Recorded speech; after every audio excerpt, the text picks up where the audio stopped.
Selamat datang kembali di channel ini. Mimin harap kalian baik-baik saja. Dan mohon maaf atas terlambatnya proses produksi kontennya, karena banyak hal di dunia nyata yang harus Mimin kerjakan. Jadi, Mimin harap kalian semua dapat memaklumi hal tersebut. Mari kita bahas kembali alur cerita manhwanya. Bagi yang belum menonton part sebelumnya, Mimin sarankan untuk tonton dahulu agar ceritanya bisa nyambung. Dan bagi yang sudah, mari kita menuju ke alur ceritanya.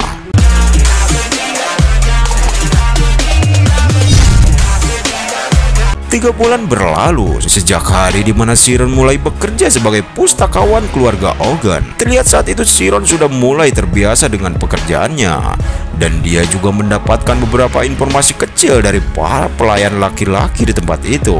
Lalu ada seorang pelayan yang mengatakan kalau dirinya ingin meminjam buku yang dia pegang, dan Shiron mengatakan kalau tuan muda kedua juga meminjam buku tersebut. Namun menurut Shiron, kalau tuan muda belum mengembalikan buku yang mereka ambil terakhir kalinya, Shiron juga mengatakan kalau jika pelayan itu menghilangkannya, maka itu akan membuat dirinya kesulitan. Pelayan itu juga membenarkan perkataan Shiron soal itu, dan pelayan tersebut mengatakan kalau dia sudah menanyakan hal itu kepada mereka, tapi mereka mengatakan kalau mereka akan mengembalikannya sendiri. Sambil memegang kepalanya, pelayan itu mengatakan kalau sebenarnya para bangsawan tidak akan pernah khawatir kalau bukunya hilang, dan yang seharusnya khawatir adalah para pelayan seperti Shiron. Dan yang paling mengejutkan adalah bangsawan tidak peduli jika bukunya bocor. Menurut Shiron, mungkin memang tidak ada buku yang penting di perpustakaan itu. Lalu pelayan itu mengatakan kepada Shiron untuk tidak memberitahukan kepada siapapun jika dirinya telah berbicara mengenai hal itu. Saat pelayan itu pergi, Shiron berpikir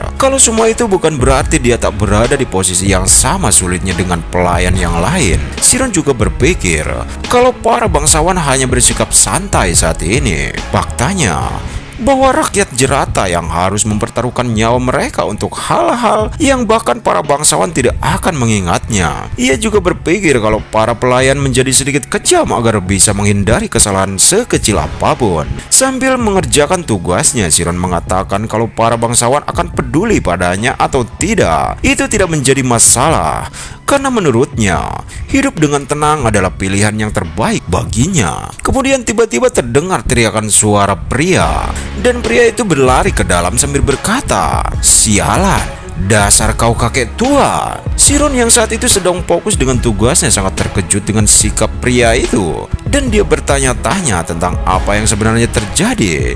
Kemudian dengan napas terengah-engah dia mengatakan bahwa dia ingin istirahat. Saat melihat pria itu, Shiron akhirnya mengetahui kalau dia itu adalah putra bungsu dari keluarga Ogun. Ternyata saat itu dia sedang melarikan diri dari latihan yang sedang dia jalani. Saat bertemu Shiron, dia mengatakan kepadanya untuk jangan memberitahukannya kalau dia bersembunyi di tempat itu. Lalu tak lama setelah itu, dia mulai bersembunyi di bawah meja kerja Shiron. Saat pria tersebut masuk ke kolong meja tempat Shiron bekerja, tiba-tiba terdengar suara, "Rian, aku tahu kau bersembunyi di sini." Terlihat seorang pria tua botak yang memanggil-manggil nama seseorang. Sambil melihat Shiron, dia berkata, "Kau, seorang bocah setinggi kacang dengan rambut biru, masuk ke sini, ya kan?" Dengan merasa kaget, Shiron berkata dalam hatinya, "Jika bocah berambut biru itu setinggi kacang, orang tua itu melihatku sebesar apa?" Haha. Kemudian saat itu Shiron berkata, "Dari yang saya lihat, dia terlihat seperti tuan muda terakhir. Tapi mohon maaf, Anda siapa?" tanya Shiron kepada pria botak tersebut. Sambil memasang wajah seriusnya, pria itu pun menjawab, "Aku adalah seorang instruktur swordsman. Aku adalah guru yang akan memberi pelajaran pada kacang itu. Lebih baik kau cepat memberitahuku langsung, kecuali kau mau kubuat babak belur." "Jadi begitu," ucap Shiron sambil berkeringat dingin. Kemudian tanpa diduga Shiron mengatakan kepada pria tua tersebut, "Tuan muda terakhir sedang bersembunyi di bawah rak buku yang ada di sebelah sana," ucap Shiron sembari menunjukkan tempatnya. Kemudian setelah mengetahui kalau Shiron memberitahu kepada gurunya bahwa dia bersembunyi di tempat itu, Rian pun berkata, "Kau gila ya? Apa kau sudah bosan hidup?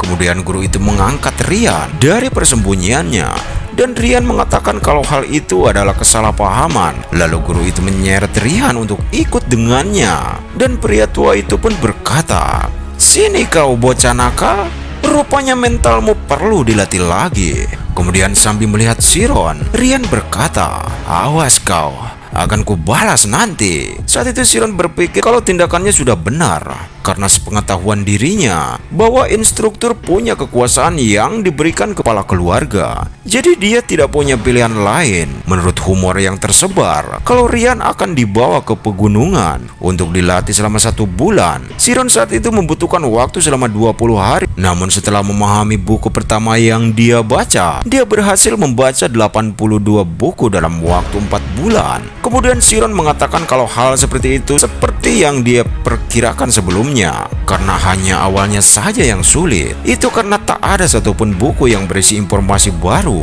Chiron juga berpikir kalau dia berhasil membuat pondasi dengan 200 buku terlebih dahulu, maka dia akan dengan mudah mencerna 650 buku sisanya. Saat Chiron sedang membaca buku sejarah, dia mulai merasakan keraguan dan dia berpikir apa hanya dengan membaca buku sejarah adalah pilihan yang tepat baginya.